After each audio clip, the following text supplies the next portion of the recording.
Medical സയൻസിൽ artificial ഇന്റലിജൻസിന്റെ role വരികയാണ്.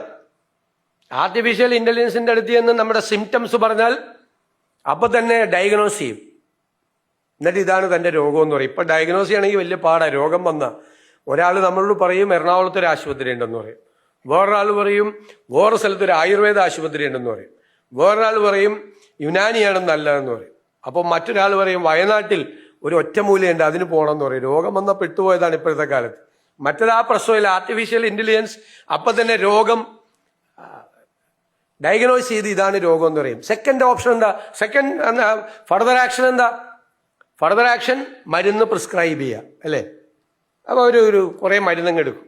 അതിൻ്റെ പറയും ഇത് വേണ്ട, തൻ്റെ കിഡ്നി അടിച്ചു പോകും, ഇത് വേണ്ട, ഇത് തൻ്റെ ലിവർ പോകും, this is the right medicine, മരുന്ന് കഴിക്കുക, രോഗം മാറ്റുക.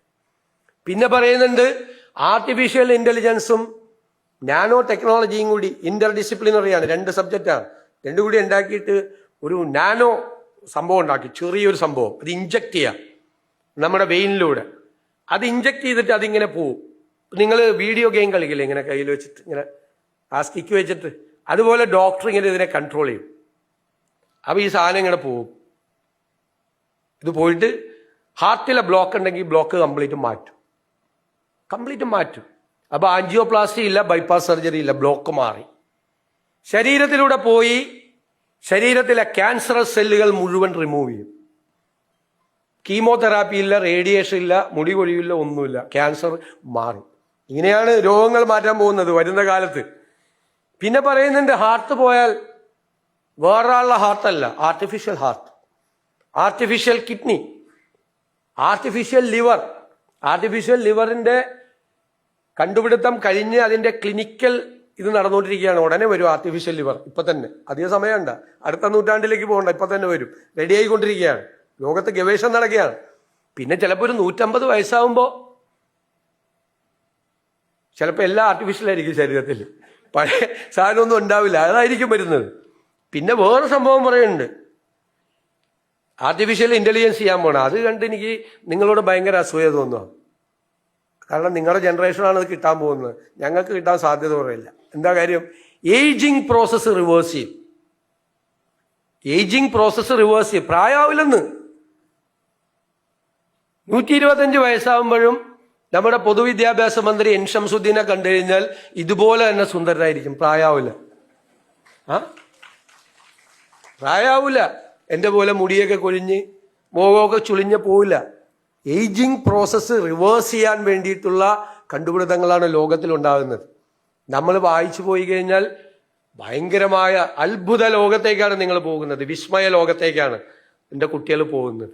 നിങ്ങൾ അതാണ് ഇപ്പോൾ പഠിച്ചുകൊണ്ടിരിക്കുന്നത്, അതാണ് നിങ്ങൾ പരിശീലനം നടത്തിക്കൊണ്ടിരിക്കുന്നത്.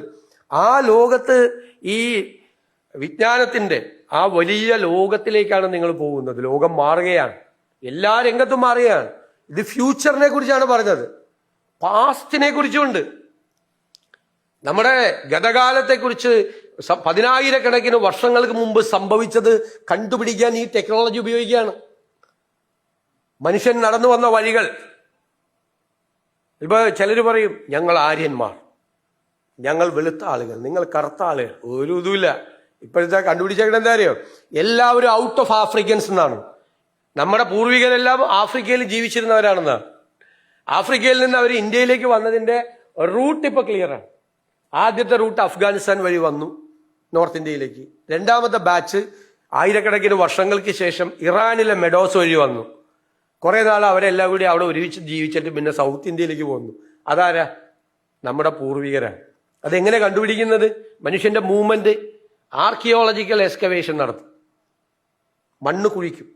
മണ്ണ് കുഴിക്കുമ്പോൾ മണ്ണിന്റെ അടരുകൾ കണക്കാക്കി കാലം നിശ്ചയിക്കും. അപ്പൊ ചിലപ്പോ മനുഷ്യന്റെ തലയോട്ടി, അസ്ഥികൾ, മൃഗങ്ങളുടെ അസ്ഥികൾ, ഇതൊക്കെ കിട്ടും. ഇത് ജനറ്റിക് പരിശോധനയുണ്ട്. ജനറ്റിക് പരിശോധന ഈ ആർട്ടിഫിഷ്യൽ ഇന്റലിജൻസിന്റെ സഹായത്തോടു കൂടിയാണ്. ജനറ്റിക് എഞ്ചിനീയറിംഗിലേക്കും ആർട്ടിഫിഷ്യൽ ഇന്റലിജൻസ് വന്നു. ആ ജനറ്റിക് പരിശോധന നടത്തിയാൽ 10,000 വർഷങ്ങൾക്ക് മുൻപ് ഇതിലേ കടന്നുപോയ ഒരാളുടെ അസ്ഥിയാണ്, സ്കളാണ് അവിടെ കിടക്കുന്നതെന്ന് കണക്കാക്കാൻ പറ്റും. വർഷം കണക്കാക്കാൻ പറ്റും. അത് ഓരോ വർഷം കഴിയുന്നതോറും അതിന്റെ പ്രിസിഷൻ കൂടുകയാണ്. ഇപ്പൊ പറയും 10,000 വർഷം മുമ്പെന്ന് പറയും. എനിക്ക് തോന്നുന്നു 2 കൊല്ലം കൂടി കഴിഞ്ഞു കഴിഞ്ഞാൽ പ്രിസിഷനാണ്, സർജിക്കൽ പ്രിസിഷൻ പോലെയാണ്.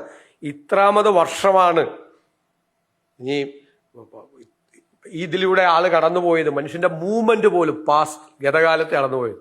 അത്രയും വലിയ കാര്യങ്ങളാണ് കണ്ടുപിടിക്കപ്പെട്ടുകൊണ്ടിരിക്കുന്നത്. ആ ലോകത്തേക്കാണ് നിങ്ങൾ പോകുന്നത്.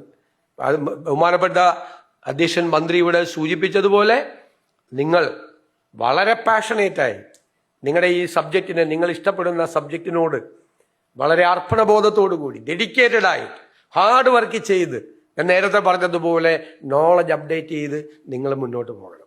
നിങ്ങൾ ഈ നാടിൻ്റെ മുഴുവൻ സ്വപ്നമായി ആണ് ഇപ്പോൾ. ഞാൻ എപ്പോഴും പറയും, മാതാപിതാക്കളുടെ മാത്രം സ്വപ്നമല്ല നിങ്ങൾ, ഞങ്ങളുടെ കൂടി സ്വപ്നമാണ്. നിങ്ങൾ വളർന്നു വലിയ മിടുമിടുക്കികളും മിടുമിടുക്കന്മാരായി മാറുമ്പോഴാണ് നാടിനും വലിയ മാറ്റം ഉണ്ടാകുന്നത്. ആ നാടിൻ്റെ സ്വപ്നങ്ങൾ സാക്ഷാത്കരിക്കാൻ വേണ്ടിയിട്ടുള്ള വലിയൊരു മൂവ്മാണ്. രാജ്യത്തിൻ്റെ മുമ്പിൽ നമ്മൾ ഉണ്ടാകണം, ലോകത്തിൻ്റെ മുന്നിൽ നെറുകയിൽ നമ്മൾ ഉണ്ടാകണം. ആ ഒരു മുന്നേറ്റത്തിന്, ആ കേരളത്തിൻ്റെ ആ മുന്നേറ്റത്തിൻ്റെ പാതയിൽ വഴിവിളക്കായി മാറേണ്ടവർ, ശക്തിയായി മാറേണ്ടവർ നിങ്ങളാണ് എന്ന് ഞാൻ വിനയപൂർവ്വം ഓർമ്മിപ്പിച്ചുകൊണ്ട് അവാർഡ് കരസ്ഥമാക്കിയ എല്ലാവരെയും പ്രത്യേകമായി അഭിനന്ദിച്ചുകൊണ്ട് പ്രതിനിധികളായി എത്തിയിട്ടുള്ള നിങ്ങളെ എല്ലാവരെയും അഭിവാദ്യം ചെയ്തുകൊണ്ട് ഞാൻ ഈ പരിപാടി നിങ്ങളുടെ എല്ലാവരുടെയും അനുവാദത്തോടെ ഉദ്ഘാടനം ചെയ്തതായി അറിയിക്കുന്നു. നന്ദി.